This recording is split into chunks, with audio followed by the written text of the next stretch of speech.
Alors déjà, merci beaucoup d'être venue à la maison. Moi, je me considère pas particulièrement comme collectionneuse, mais c'est au fur et à mesure du temps, finalement, qu'il y a eu de plus en plus d'œuvres qui sont arrivées chez moi. Aujourd'hui, je pense que j'ai un corpus d'environ une vingtaine d'œuvres. Alors, à la fois beaucoup de multiples, mais aussi maintenant quelques pièces uniques. Et depuis combien de temps? Je dirais que c'est depuis le début des Beaux-Arts, en fait.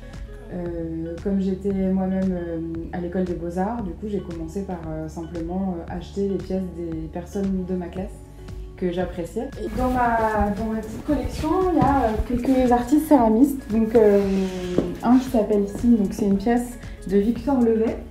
C'est un artiste que j'ai rencontré aux Grandes Serres.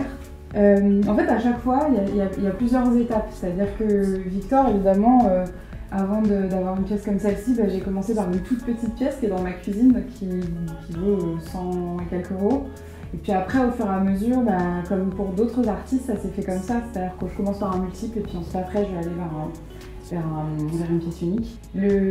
La collection, c'est pas du tout une œuvre muséale. En fait, c'est une œuvre avec laquelle on vit. Enfin, moi, j'ai un chat, il se frotte ici. Et puis même, par exemple, pendant le confinement, les œuvres d'art qui m'entourent, elles m'ont rendu vraiment le confinement plus agréable. Et surtout un peu vivable.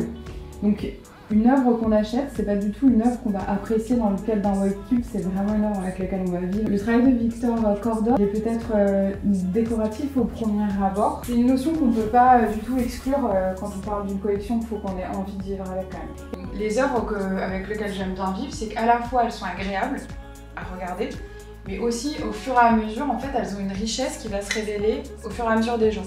Et après, au-delà de ça, il y a des œuvres qui sont décoratives, mais si on s'arrête là, elles vont se vider. C'est-à-dire que vivre avec tous les jours, au bout d'un moment, ton regard, il est comme lavé, en fait, on ne voit plus rien. Moi, j'aime bien parler de coup de foudre, c'est qu'on a le coup de foudre, mais une fois que la passion elle est partie, il faut quand même qu'il y ait quelque chose derrière, parce qu'on vit avec. Alors ça fait partie justement de ces histoires d'amour qui se construisent avec le temps. Du coup, je vous laisse me suivre. J'ai un nuage aussi de Victor. Je voulais une chambre nuage. Et quand j'ai vu... alors, normalement, ce nuage, il est destiné à être suspendu. Il est bien équilibré, en fait.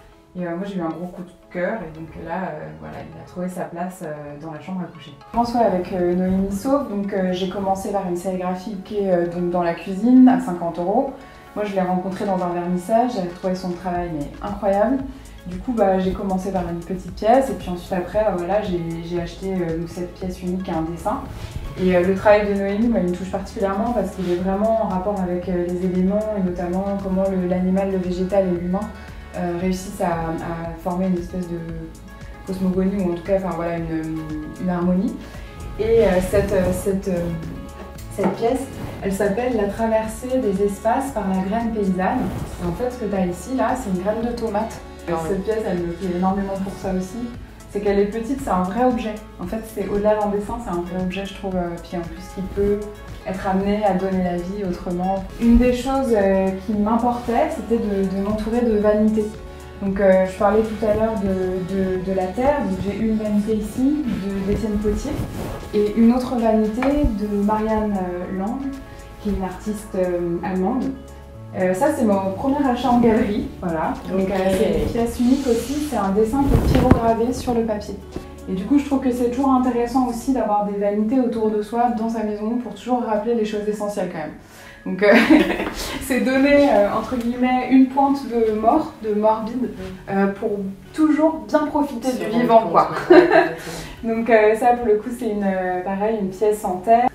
Et en fait on a justement vraiment le côté terre à l'intérieur avec voilà l'artiste qui est depuis l'année.